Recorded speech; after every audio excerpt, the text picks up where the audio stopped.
السلام عليكم ورحمة الله وبركاته. عاملين ايه؟ يا رب كده تكونوا بخير دايما يا رب ان شاء الله، امين. النهارده بقى ايه؟ انا بعمل الحاجه دي لاسرتي على طول، يعني تملي خصوصا في التوقيت الصيفي ده اللي احنا فيه دون، تملي بعمل لهم المثلجات دي في التلاجة على طول. النهارده بقى هعمل لهم ايه بقى؟ هعمل لهم مانجو بالرز واللبن، واللي هيفيد منه هنعمل الجيلي. يعني ما ترميش الجيلي بتاع المانجا، لا هنحطه برده ايه في بولات صغيره كده وهندخلها التلاجة.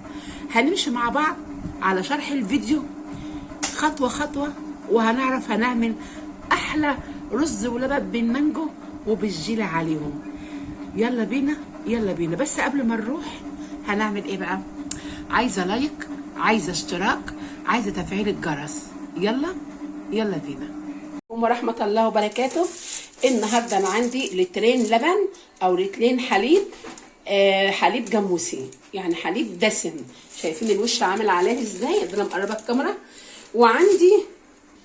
وعندي هنا كوبايه ونص رز اهي، نقعهم ساعه. هنعمل بهم ايه النهارده؟ هعمل رز ولبن بالمانجو.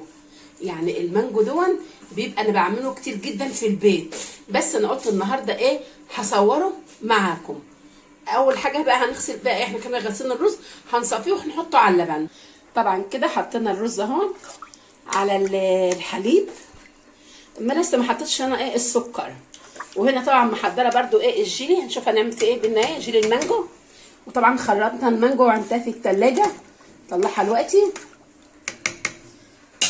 طبعا طبعا انا مش محتاجه ان انا احط قشطه. لو انت عندك معلقتين قشطه، لان اللبن هنا ده لبن الجاموسي بالذات بيبقى دسم جدا، وانا مش عايزاه ايه الدسوميه بتاعت الحليب، يعني ايه اللي هي الكتيره، لا انا عايزاه زي ما انتم شايفين كده معمول وش. فانا هستغنى عن معلقتين القشطه. انما انت لو انت يعني اللبن ما هوش دسم زي ده كده، ممكن تحط له معلقتين قشطه حسب الرغبه بتاعتك. طبعا حطينا كوبايه وربع ايه سكر، وانت يعني حسب المزاج بتاع السكر بتاعك، يعني حسب ما تحليه كتير تحليه شويه، يعني اقل من التحليه العاديه، ده حسب راحتك. انا هنا عشان عندي الاثنين لبن حطيت عليهم كوبايه ويعني ايه ونص سكر، ما بزودش عن كده، فبيطلع جميل جدا وبتطلع ايه الطعم له مسكر اولا، يعني في المعقول في المعقول. انا طبعا انا مهديه على النار جدا، عايزاه كده يبقى ايه رز ولبن كده احلى من بتاع المحلات. شايفين الرزايه عايزاها تستوي كده، انما لما تديله نار هاديه تستوي براحتها وبتبقى جميله جدا، ما تعليش عليه النار. هنا ربع كوبايه ميه، وهنحط له معلقتين ايه نشا. هنا معلقتين نشا. طبعا لسه ما حطيتش ايه المانيليا، هنحط ايه نص معلقه مانيليا بس قبل ما نيجي نطفي عليه. كده الرز واللبن كده خلص، وهنا حضرت بولات هما، هنحط ايه بوله كده رز ولبن الاول. بس ما تمليش يعني ان كان كاس ما تملوش قوي، اعملي حساب ان لسه في المانجا ولسه في الجيل بتاع المانجا. كده هنحط في الكوبايه هنا زي ما احنا شايفين، ومش عايزين نملاها قوي. بسم الله ما شاء الله على ريحته. طبعا احنا حطينا نص معلقه فانيليا قبل ما ينزل. هنعبيهم كده طبعا بولات صغيره، هي بيبقى المنظر جميل جدا، وانا بعملها على طول في البيت، بس انا قلت لازم اجربها لكم على القناه من الحاجات الصيفيه. هنملى كده ايه تاني المغرفه معايا هي، وهنملى هون زي ما احنا شايفين. مش عايزه البوله تتملى على الاخر علشان لسه في مانجا هتتحط عليها، بتبقى والله انت لو رحتي اشتريتيها هتبقى بالشيء الفلاني، ومزين تعمليها في البيت خلي بالك، يعني تبقى في البيت انضف طبعا اكيد زي ما احنا شايفين كده. طبعا انا عملت معاكم قبل كده الجيلي بالمانجا، تلاقوها على القناه بس لسه ما نزلتش الفيديو، موجوده. هنملى كده البولات. انا عايزه الرز واللبن كده ايه ما يبقاش ناشف، يبقى ايه منه طري، ويبقى طري جميل جدا احلى من بتاع المحلات. والله ريحته انا مش هقول عليه لو انت مشيتي بالطريقه اللي انا بعملها دي. بسم الله ما شاء الله. الرز اصلا احنا ما بسووش في الاول، لا بيسوى مع لبن، بس بنقعه ساعه في الميه علشان ايه يبقى جميل جدا. والرز احنا عارفين من النشويات، يعني مش هتحط له نشا كتير، معلقتين صغيرين يا دوبك هو بس اللي هياخدهم. شايفين كده المنظر؟ بسم الله ما شاء الله. هنحط ايه بقى عليهم؟ هنحط المانجا كده. الله الله الله ايه ده! والمانجا متوفره الايام دي في السوق كتير جدا، والله والله يعني حاجه جميله جدا. انت لو هتعمليها في البيت دي حاجات صيفيه، تبقى حاجات متلجه كده وجميله زي ما احنا شايفين كده. بسم الله ما شاء الله، اللهم صل على النبي. شايفين الجمال؟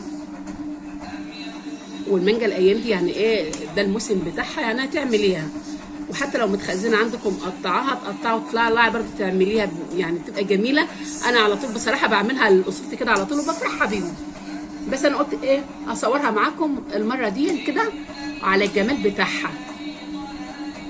الله الله الله الله، بسم الله ما شاء الله. ايه الجمال ده؟ شايفين ايه الجمال ده؟ انا بصور لكم من الكاميرا اهي من على بعد، الناس اللي بتشتكي مني من على الكاميرا لا اهي من على بعد اهي. بسم الله ما شاء الله. شايفين المنظر؟ الله الله، ايه ده ايه ده ايه الجمال ده؟ الله، شايفين؟ الله الله الله الله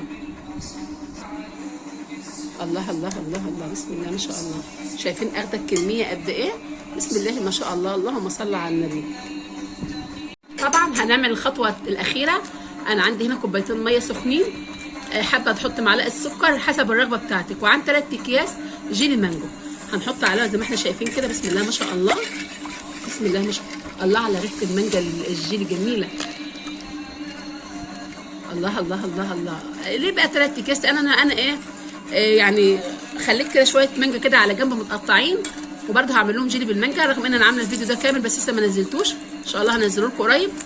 بس انا قلت كده ايه نعمل الجيلي بالمره كده. 3 اكياس انا حطيت عليهم كوبايتين ميه، انا عايزاه تقيل، كوبايتين ميه سخنين وكوبايتين ميه سقعانين، انا عايزاه تقيل. طبعا احنا شايفين كده المنظر الجمالي. بسم الله ما شاء الله. الجيلي هنا حضرناه. هتعملي ايه بعد كده؟ انا هاخد بالمغرفه اهو. طبعا انت عشان تطلعي الجيلي تقيل هنحط له بس كوبايتين وكوبايه ونص ميه سقعانين او كوبايتين. وهنعمل ايه بقى هنا؟ هنرش كده، نديله طبقه ايه؟ شايفين؟ طبقه الجيلي. بسم الله ما شاء الله. هياخد معانا بس ايه الطبقه اهي. هتاكلي احلى جيلي ورز واللبن بالمانجو جميل جدا. طبعا المانجو متوفر عندنا يعني ده الموسم بتاعه زي ما احنا شايفين كده. اخر بولتين هم، بسم الله ما شاء الله. وبيتدخلوا جوه التلاجة، ولما يطلعوا من التلاجة انا هوريلكم احلى رز ولبن بالمانجو. بسم الله ما شاء الله. طبعا انا عندي هنا بقى الجيلي فاضل عندي كده جيلي، فاضل عندي ايه حبيتين مانجا. لا انا مش هنعمل بهم ايه، هنعمل بهم جيلي كده ايه بالمانجو. انا عامله اصلا الفيديو ده كامل من اوله، بس هما ده ايه يعني ايه فضلوا كده في الحلقه، قلت لا ايه نستفيد بيهم.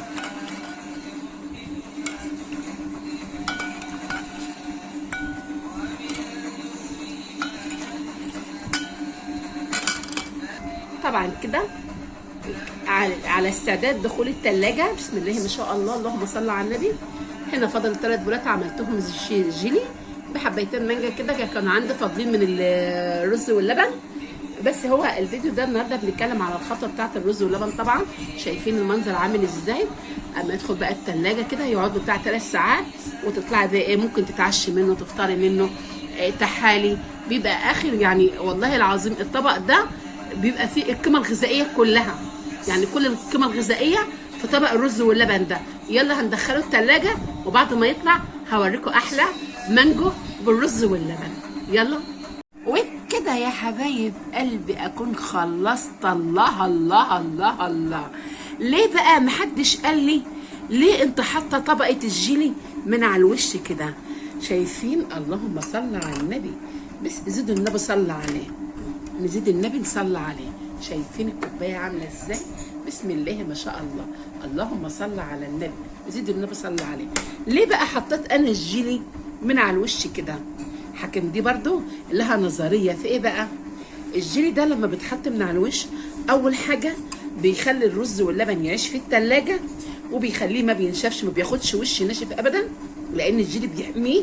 تاني حاجه بيدوله نكهه جميله جدا مع المانجا ومع الرز واللبن، بتبقى جميل. واحنا زي ما احنا شفنا في الفيديو المقادير وكل حاجه لها مقدار، وطلعنا احلى.